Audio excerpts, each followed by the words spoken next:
Subnautica is a game that really drags you into it, with its creepy monsters, its interesting aesthetic, it's just awesome! I've played Subnautica twice now, and both times, it took over my life.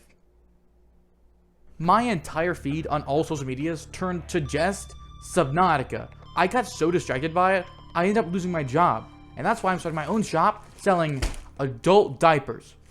Adult diapers! Get your adult diapers! Subnautica is a 2018 action-adventure survival game developed and published by Unknown Worlds Entertainment. The player controls Subnautica is not what it seems. It might look like a nice, friendly, open-world survival game with cute creatures and a beautiful environment, but what's underneath is a full-on horror game, which you would know if you watched literally any of the trailers. However, if you didn't, the game doesn't really tell you. It doesn't seem like a horror game, meaning eventually when you get to those sections, you're gonna need one of these. The game starts like a traditional survival game, just easing you into the danger. You're in the safe shallows, so there's plenty of food and not much that can hurt you. Well, as long as you're not too much of an idiot. I am too much of an idiot.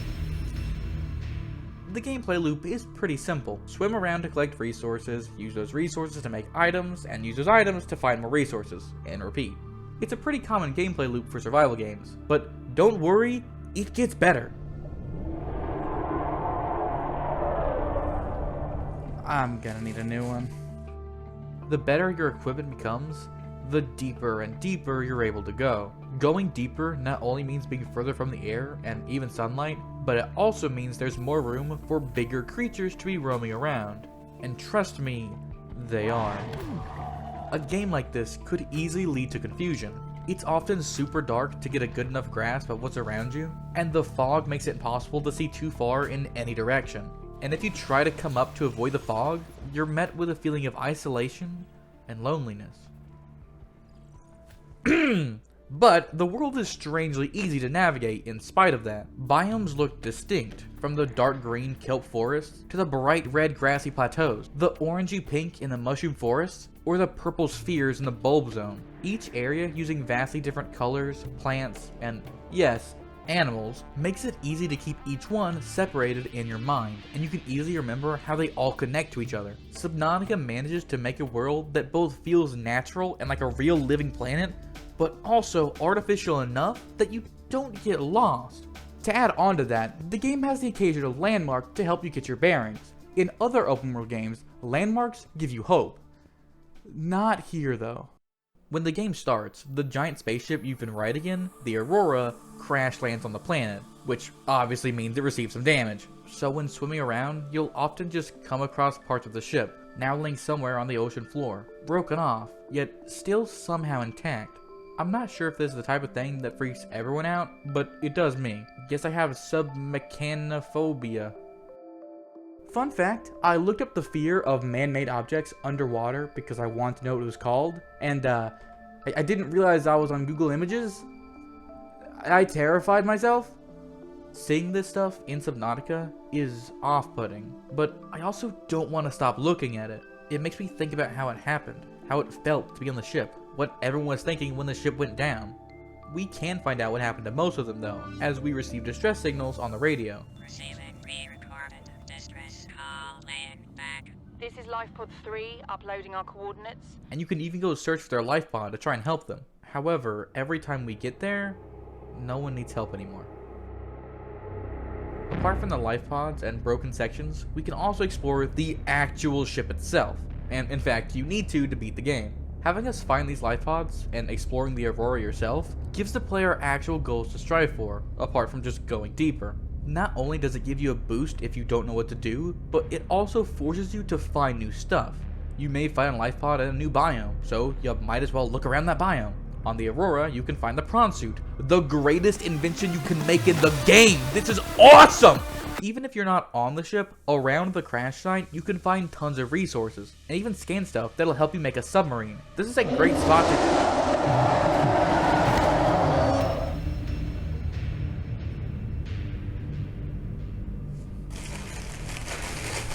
This is the Reaper Leviathan, and it's the most terrifying thing in the game.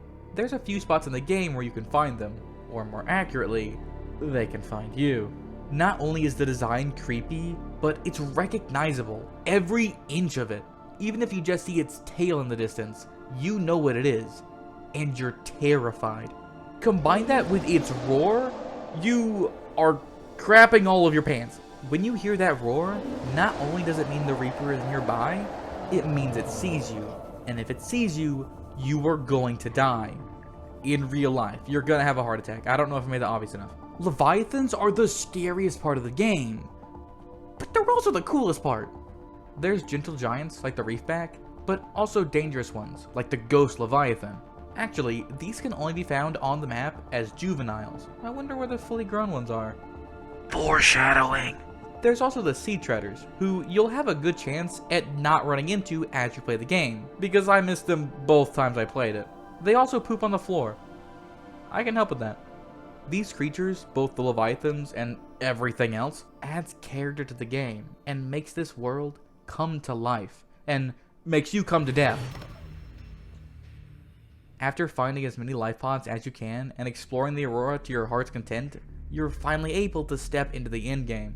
Your whole goal throughout the game is to escape the planet, so your first instinct may be to just swim as far as you can in one direction until you find something. The problem with that is that the map of the game is kinda on an underwater island, and off that island is a great abyss. If you try to swim into it, Warning, entering ecological dead zone. Adding report to databank.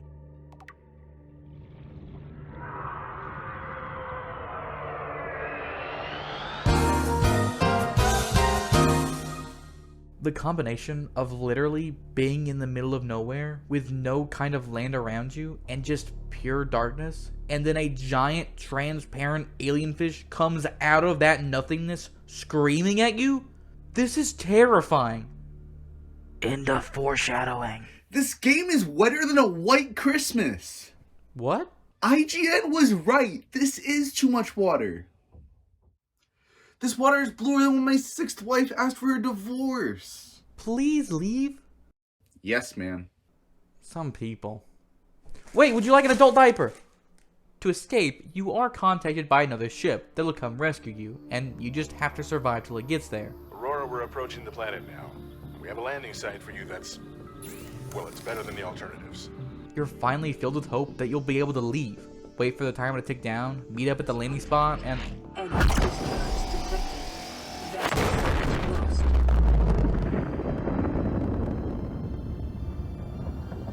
they don't quite make it.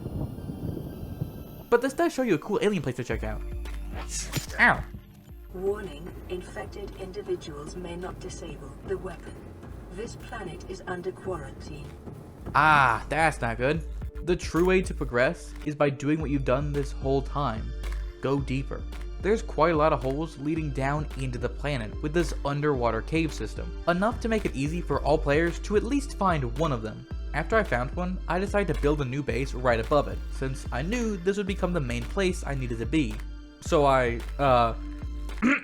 spent over an hour setting up the basics to a base and moving all of my stuff over. An hour! 3,600 seconds of my life, mostly spent holding forward.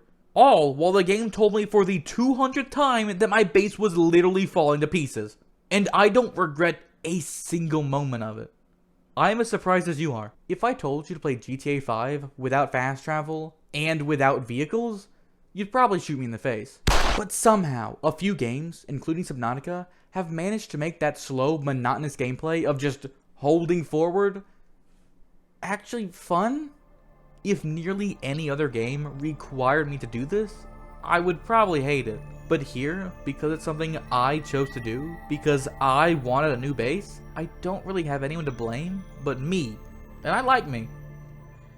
It is 1:30 in the morning. I just spent 3.5 hours playing Subnautica. I got like nothing done, except like one tiny thing. I cannot wait to play tomorrow.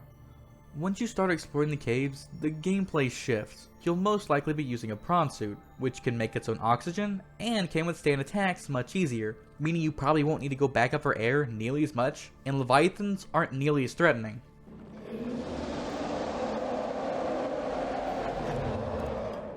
But that doesn't stop me from needing to change my diaper every time I run into a Reaper though. I'm running a bit low. These caves are one of the best parts of the game. As you travel through them, you'll find Reaper skeletons. Reaper skeletons. This monster that's been terrorizing you this entire time, laying dead in front of you, it just makes you think, what could have possibly killed this thing?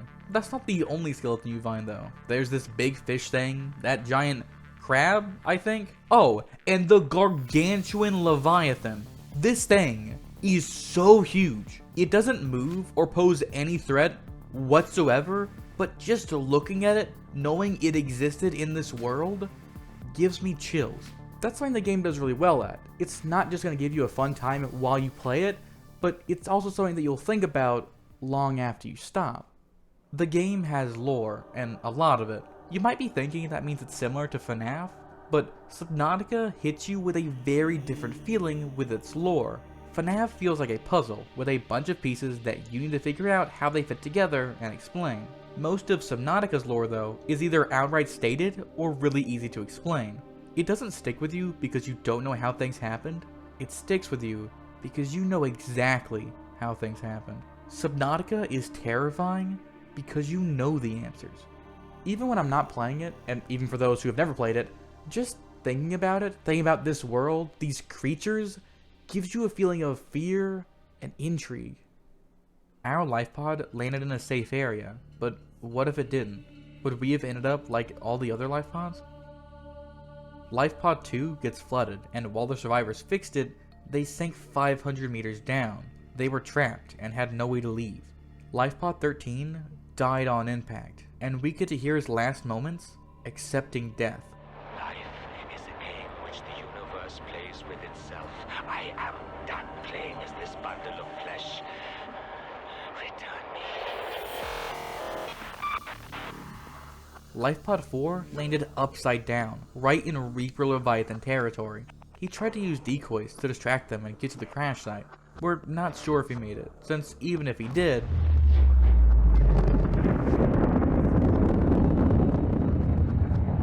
he still wouldn't have made it off the planet. And what about the 9 life pods that we don't hear from at all, and likely landed in the ecological dead zone? If so, what happened? Did the life pod sink, or did the ghost leviathans break them apart? Hearing about everyone else over the radio and through recordings, about how they tried to survive and last until rescue came, but all of them just didn't quite make it, it's an eerie feeling. A feeling that you don't have to play the game to get. Then you remember that you can literally shoot fart torpedoes. I'm not joking.